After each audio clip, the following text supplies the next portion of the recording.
Assalamualaikum warahmatullahi wabarakatuh. Saya Francisca Davina akan menjelaskan tentang ilmu hukum pidana. Ilmu hukum pidana itu apa sih? Ilmu hukum pidana itu adalah mem- eh, ilmu hukum yang mempelajari dan menjelaskan tentang perihal hukum pidana yang berlaku di suatu negara. Ilmu hukum pidana ini tidak hanya fokus pada norma yang dilanggar, tapi juga membahas kenapa bisa terjadinya ilmu hukum tersebut dan juga gimana caranya supaya norma itu tidak dilanggar lagi. Dasar sumber hukumnya itu, hukum pidana itu ada terdapat dalam KUHP dan juga hukum pidana khusus itu ada juga di luar KUHP yang dibagi jadi kelompok peraturan perundang-undangan hukum pidana dan juga perundang-undangan yang bukan hukum pidana. Oke, tuh di sini ada tujuan hukumnya, yaitu ada satu klasik dan juga dua yang modern. Setelah itu, udah di-cut, terus abis itu. Oke, di sini ilmu hukum pidana dibedakan jadi tiga macam, yaitu satu kesengajaan sebagai maksud dan tujuan, kedua itu ada kesengajaan sebagai kepastian, yang ketiga itu kesengajaan sebagai kemungkinan. Di sini ada ini di pertemuan ketiga itu ada tentang percobaan dan penyertaan.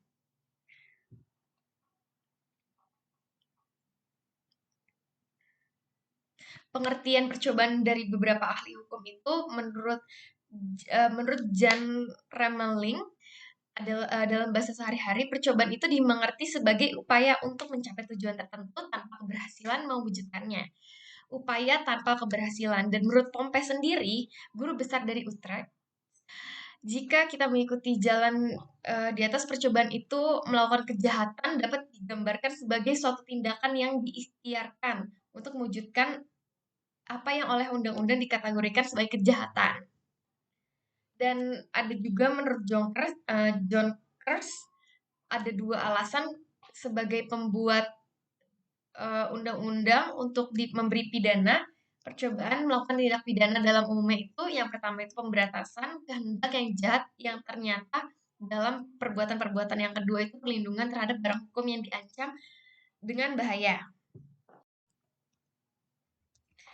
Dan di sini Harry sendiri kebetulan memberi contoh kasus. Yang pertama itu uh, ada enggak. Oke, di pertemuan keempat itu kita akan belajar tentang kriminologi. Kriminologi sendiri itu adalah ilmu pembantu dalam hukum pidana yang memberikan pemahaman tentang fenomena kejahatan. Sebab dilakukan kejahatan dan upaya yang dapat menanggulangi kejahatan yang bertujuan untuk menekan perkembangan kejahatan sendiri. Definisi eh, kejahatan menurut pakar kriminologi itu, menurut Bonger sendiri adalah ilmu pengetahuan yang bertujuan untuk menyelidiki gejala kejahatan seluas-luasnya. Apa sih tujuan untuk mempelajari kriminologi tersebut? Tujuan secara umum adalah yang pasti untuk mempelajari kejahatan dari berbagai aspek, sehingga kita sendiri diharapkan dapat memperoleh pemahaman mengenai fenomena kejahatan dengan lebih baik. Selain itu juga bisa untuk menjadi bahan masukan pada undang-undang, pembuatan undang-undang atau pencabutan undang-undang itu sendiri. Yang kedua juga sebagai masukan bagi aparat penegak hukum dalam melakukan proses penegakan hukum dan pencegahan kejahatan. Yang ketiga sendiri memberikan informasi kepada konsisten dan konsekuen yang untuk mencegah terjadinya kejahatan. Dan yang keempat itu ada kayak memberikan informasi kepada masyarakat, pemukiman, tempat-tempat umum untuk keselamatan diri sendiri dan mencegah terjadinya kejahatan. Oke, yang di pertemuan kelima kita belajar tentang victimologi. Victimologi itu masalah tentang korban dari kejahatan tersebut. Tujuan untuk belajarnya victimologi itu yang pertama untuk to analyze the manifold aspect of the victim's problem. Yang kedua juga untuk menjelaskan kenapa hal tersebut bisa memakan korban. Yang ketiga itu develop a system of measures for reducing human suffering.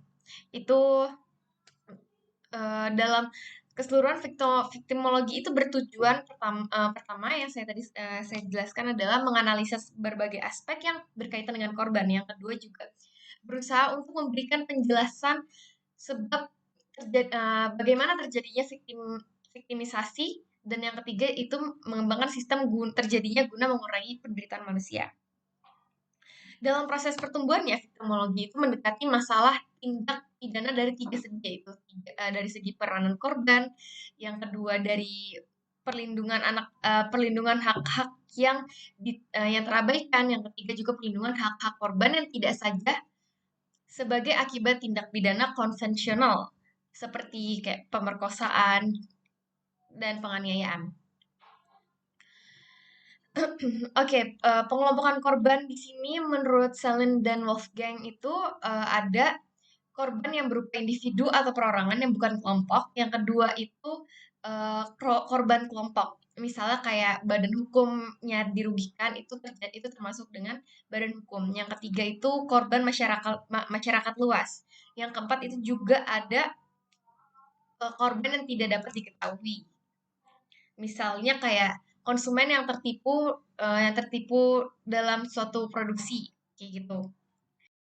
Oke, sekian dari saya. Assalamualaikum warahmatullahi wabarakatuh.